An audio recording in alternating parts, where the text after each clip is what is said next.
Viewer মই আজি আপোনালোকক দেখুৱাবলৈ গৈ আছোঁ আমাৰ অসমীয়া পৰম্পৰাগত বিহুত বনোৱা হয় সাধাৰণতে তিল পিঠা বা নাৰিকল পিঠা বা দীঘল পিঠা বা কোনো হানেকি পিঠা খোলা চাপৰি পিঠা বুলিও কয়। এইটো সাধাৰণতে তিল নাৰিকল আদি দি বনোৱা হয়, কিন্তু আমাৰ আজিকালি নতুন প্ৰজন্মৰ ল'ৰা ছোৱালীয়ে এই পিঠাটোৰ প্ৰতি অনীহা প্ৰকাশ কৰে। যিহেতু দেখিবলৈ কোনো একো ইয়াৰ কালাৰফুল নহয়, সেইকাৰণে মই আজি অকণমান বেলেগ ধৰণে বনাই আপোনালোকক দেখুৱাব খুজিছোঁ। যিহেতু এতিয়া শীতৰ সময়, নতুন ধান ওলাইছে, এতিয়া পিঠা পনা বনোৱাৰ সময়, আৰু আগন্তুক ভোগালী বিহুত আপোনালোকে যাতে মই বনোৱা পিঠাটো বনাই সৰু ল'ৰা ছোৱালীৰ আগত দাঙি ধৰিব পাৰে, তাৰ কাৰণে মই অকণমান প্ৰয়াস কৰিছোঁ। এই পিঠাটো সাধাৰণতে গাজৰেৰে বনোৱা হৈছে, গাজৰৰ হালোৱা বনাই, গতিকে আপোনালোকে ইয়াক গাজৰৰ হালোৱা পিঠা বুলিও ক'ব পাৰে। এই পিঠা বনাবলৈ মই এয়া বৰা চাউল কালিয়ে মই এই চাউলখিনি যিহেতু মিক্সিত খুন্দিম, সেইকাৰণে কালিয়ে তিয়াই টুকি ফ্ৰিজত ৰাখি থৈছোঁ। এই চাউলখিনি এতিয়া জৰ্জৰীয়া হ'ল, মই ইয়াক এতিয়া এই মিক্সিত দি গুড়ি কৰিম। অলপ অলপকৈ গুড়ি কৰিম।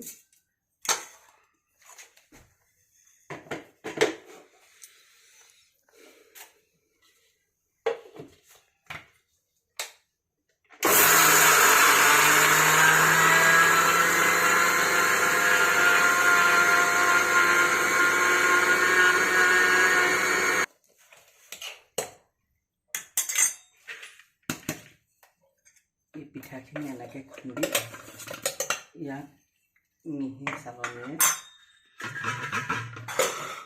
চালনীয়ে এইদৰে চালি ল'ব লাগে।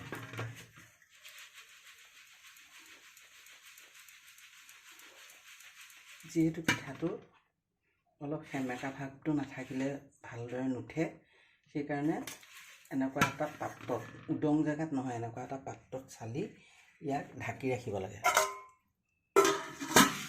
এইদৰে। আৰু চালনীখন এনেকুৱা মিহি হ'ব লাগে, ডাঠ ডাঙৰ ফুটা থকা চালনী হ'লে পিঠাখন ভাল নহয়।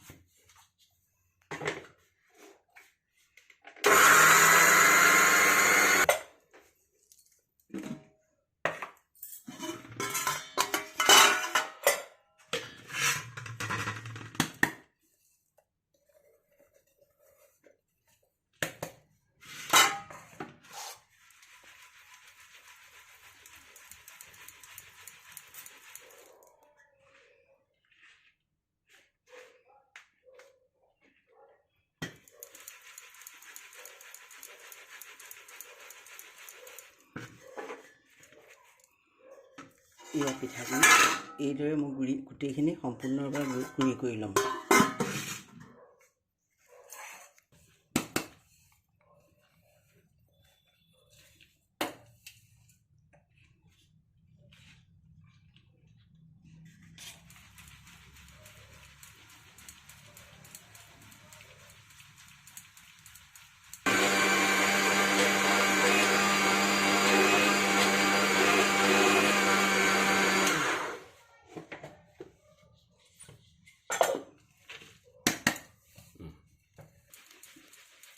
এতিয়া মই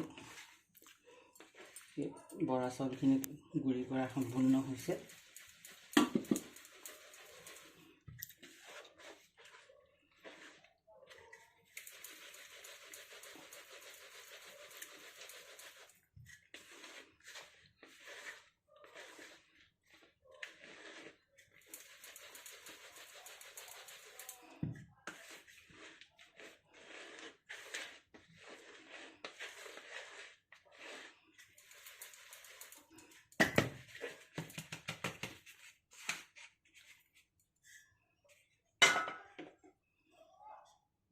এতিয়া মোৰ পিঠাগুড়ি গোটেইখিনি খুন্দা হৈ গ'ল।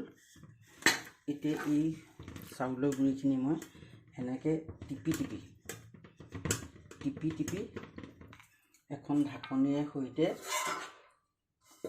10-15 মিনিটৰ কাৰণে মই 10 বা 15 মিনিটৰ কাৰণে মই ফ্ৰিজত ৰাখি থ'ম।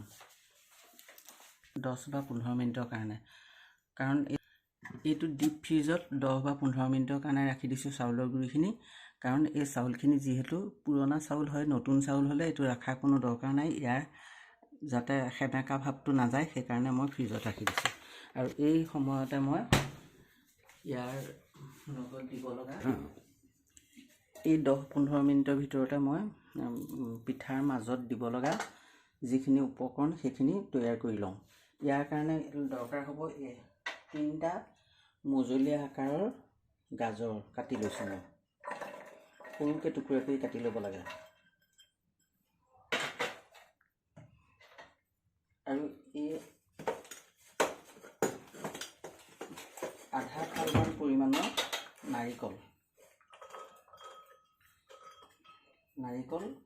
আৰু অলপ কাজুটো অপশ্যনেল হয়, এইটো দিবও পাৰে আপুনি নিদিবও পাৰে। নাৰিকল আৰু গাজৰটো দিলেও চাফিচিয়েণ্ট হয়। এতিয়া মই এই 2টা বস্তু মিক্সিত ভালকৈ মাৰি ল'ম।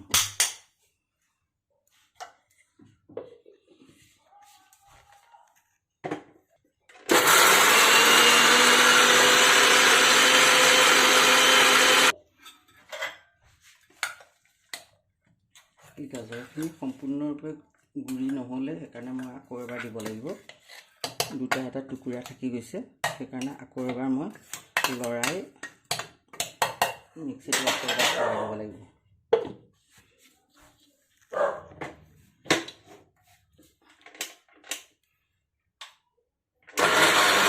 এতিয়া গুড়ি হৈছে সম্পূৰ্ণৰূপে।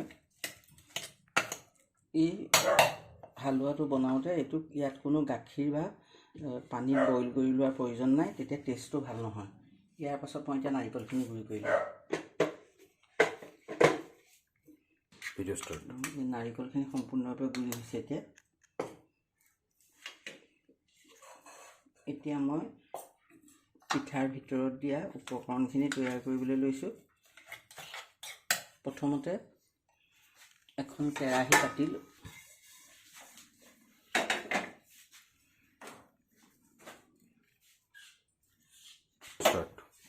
প্ৰথমতে এখন কেৰাহী গেছটো এনেকৈ গৰম কৰি ল'ব লাগে।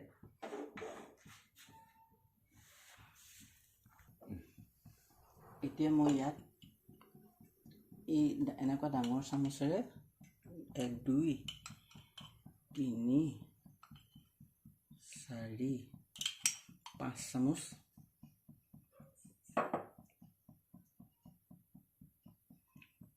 অন্নপূৰ্ণা ঘি দি লৈছোঁ। এইটো অন্নপূৰ্ণা ঘি দিছোঁ।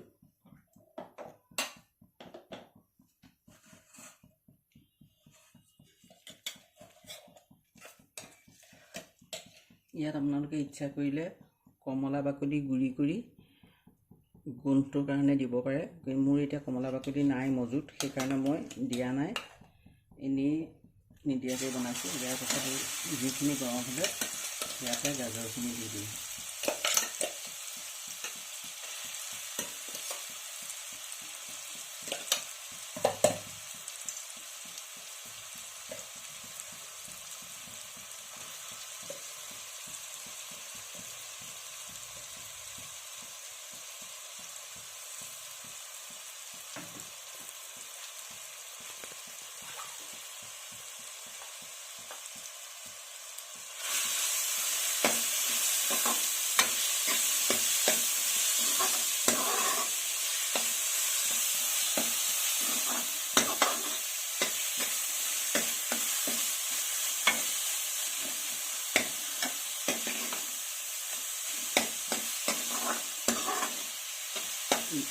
গাজৰে ঘিখিনি সামৰি লোৱাৰ পাছত মই ইয়াতে নাৰিকলখিনি দিম।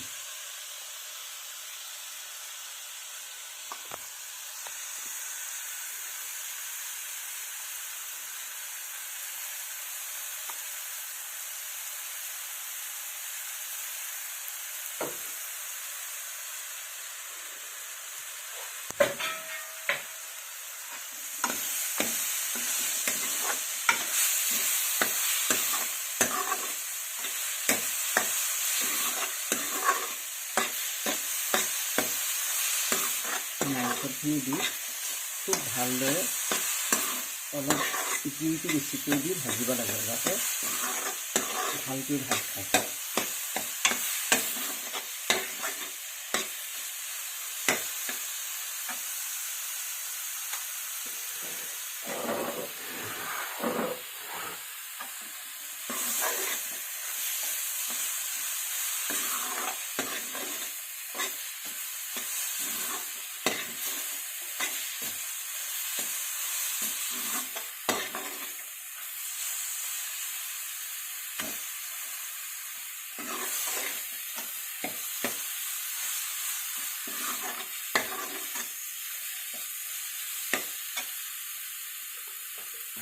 এতিয়া নাৰিকল আৰু গাজৰখিনি আধা ভজাৰ নিচিনা হওঁতে ইয়াতে মই এই মুগা ৰঙৰ চেনিটো দিছোঁ। কাৰণ আমাৰ ঘৰত আমি সাধাৰণতে এইটো চেনি ইউজ কৰোঁ, কিন্তু আপোনালোকে ইচ্ছা কৰিলে বগা যিটো আমাৰ জেনেৰেল চেনি সেইটোও দিব পাৰে। সৰু ল'ৰা ছোৱালীয়ে খোৱাৰ কাৰণে সেই চেনিটো দিলেও বেয়া নহয়। ইয়াতে 2 চামুচ, 3, 4, 5 চামুচ, 6 চামুচ মই মুগা চেনিটো দিছোঁ।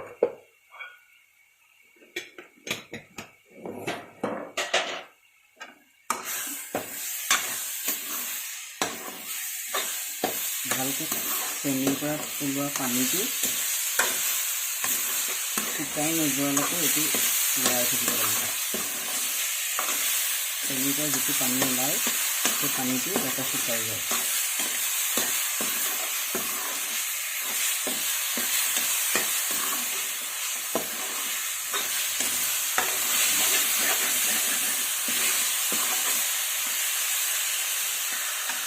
অকণমান জুইটো কমাই পানীটো ওলাবলৈ দিছোঁ। এতিয়া মই এই কাজুখিনি ইয়াতে গুড়ি কৰি ল'ম।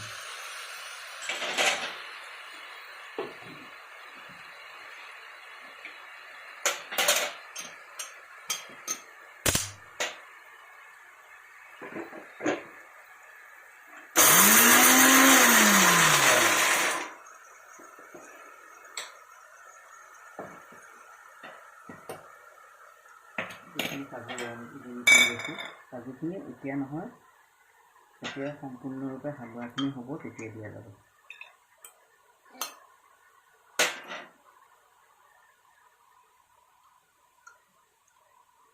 কাজুটো আচলতে সোৱাদটো ভাল হ'বৰ কাৰণে দিয়া হয়, এইটো নিদিলেও কোনো কথা নাই।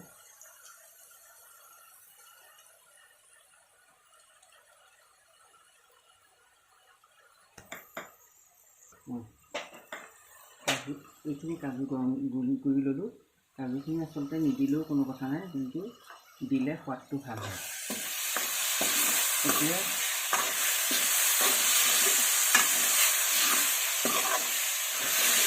অকণমান জুইটো বঢ়াই দিব লাগিব যাতে চেনিৰ পৰা লোৱা পানীটো শুকাই যায়।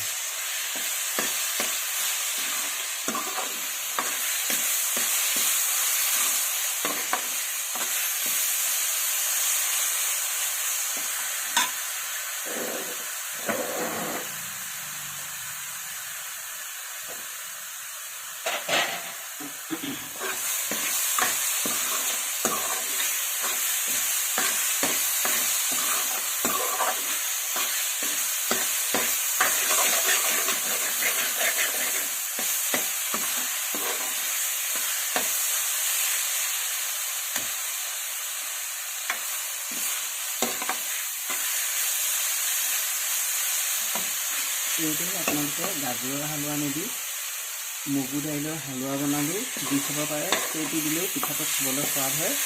মগু দাইলৰ হালোৱাটো দি বনালেও এটা বেলেগ ধৰণৰ সোৱাদ পোৱা যায়।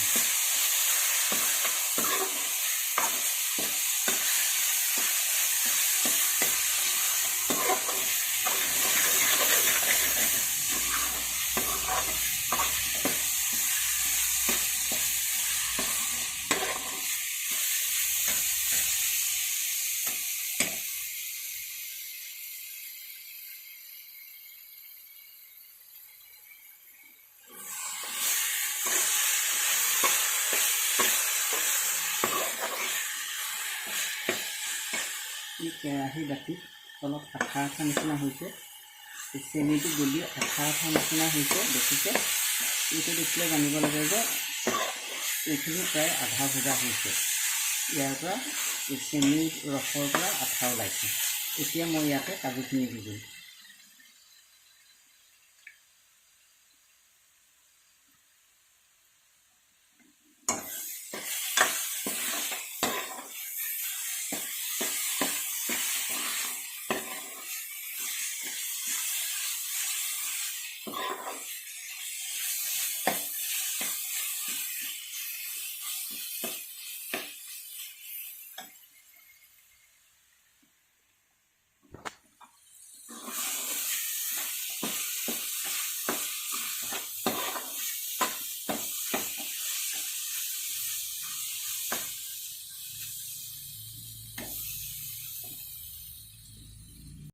মিনিট হৈ গ'ল, এইটো উলিয়াই লৈছোঁ।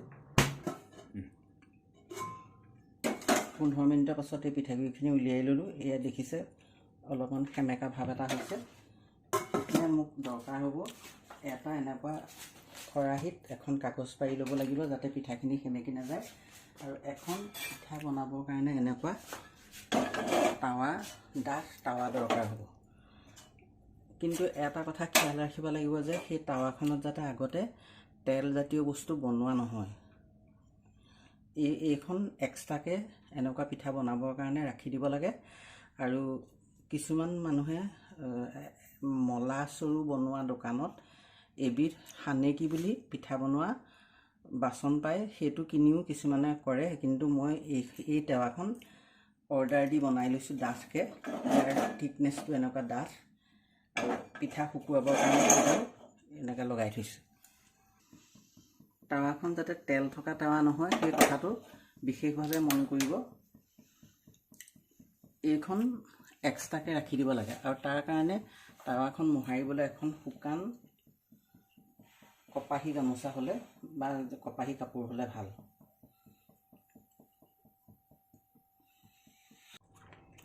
এতিয়া এই তাৱাখন গৰম হৈছে নাই প্ৰমাণ চাবলৈ প্ৰথমতে আমি অকণমান বৰা চাউলৰ গুড়ি দি এনেকৈ চাম।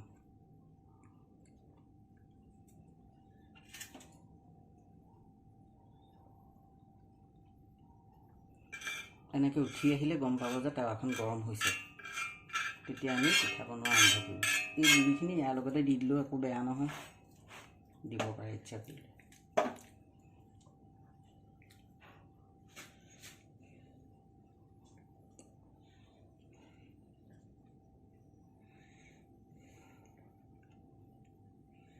কিছুমান মানুহে কয় যে মিক্সিত কৰিলে পিঠা ভাল নহয়।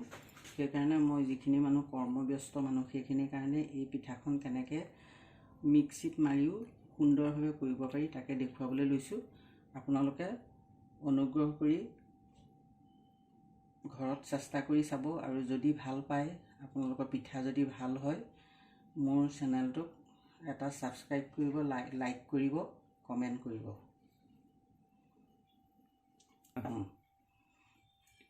আমাৰ এটা নিয়ম আছে, প্ৰথম যিখন তাৱাত পিঠা বনোৱা হয় সেই পিঠাখন সাধাৰণতে জুইৰ কাৰণে, অগ্নিৰ কাৰণে দিয়ে। বিহুত আমি মাঘৰ বিহুত সাধাৰণতে সেইখন মেজিত দি দিওঁ, মেজিত সেৱা কৰোঁতে দিওঁ। এতিয়া এইখন মই জুইত দি ৰাখি দিছোঁ পিঠাখন।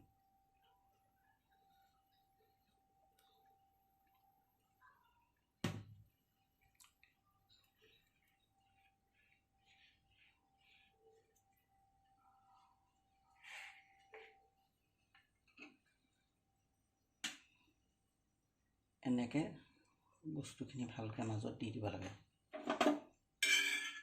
দি এনেকৈ লুটিয়াব লাগে। এইটো পাক দি এনেকৈ লুটিয়াব লাগে, লুটিয়াই এনেকৈ থৈ যাব লাগে।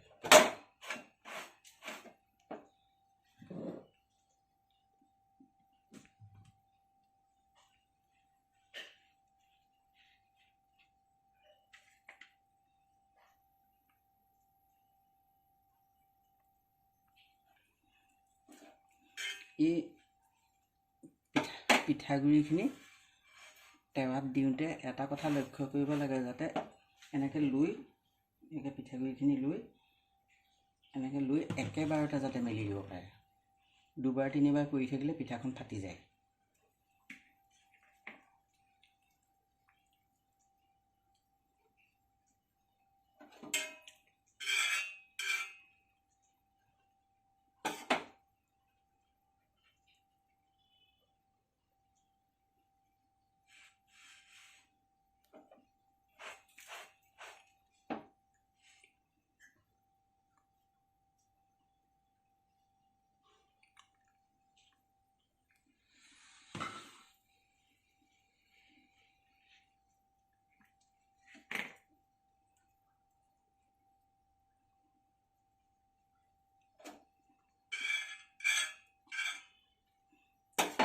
এই পিঠাখন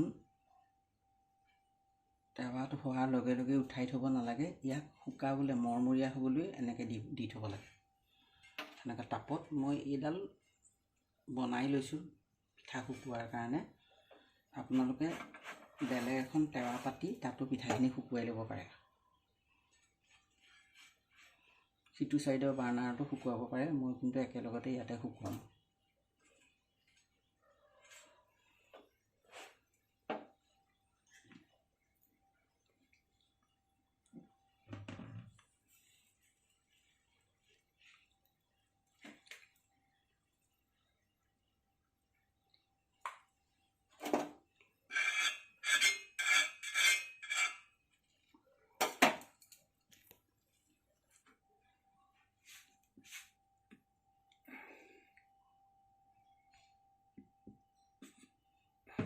এইখিনি শুকাবলৈ দিছোঁ আৰু ইয়াত মই আৰু এখন, যিহেতু টাৱাখন সৰু সেইকাৰণে অলপ ৰৈ বনাব লগা হয়।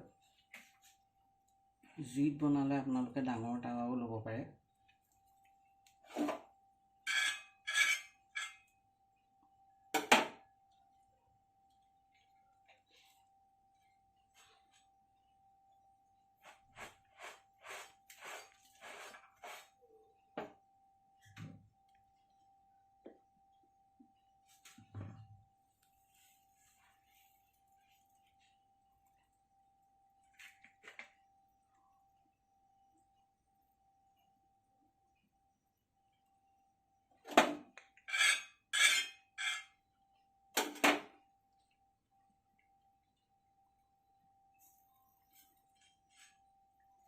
এতিয়া জুইটো কমাই মই গোটেইকেইখন পিঠা শুকাবলৈ দিছোঁ যাতে মৰমৰীয়া হয়।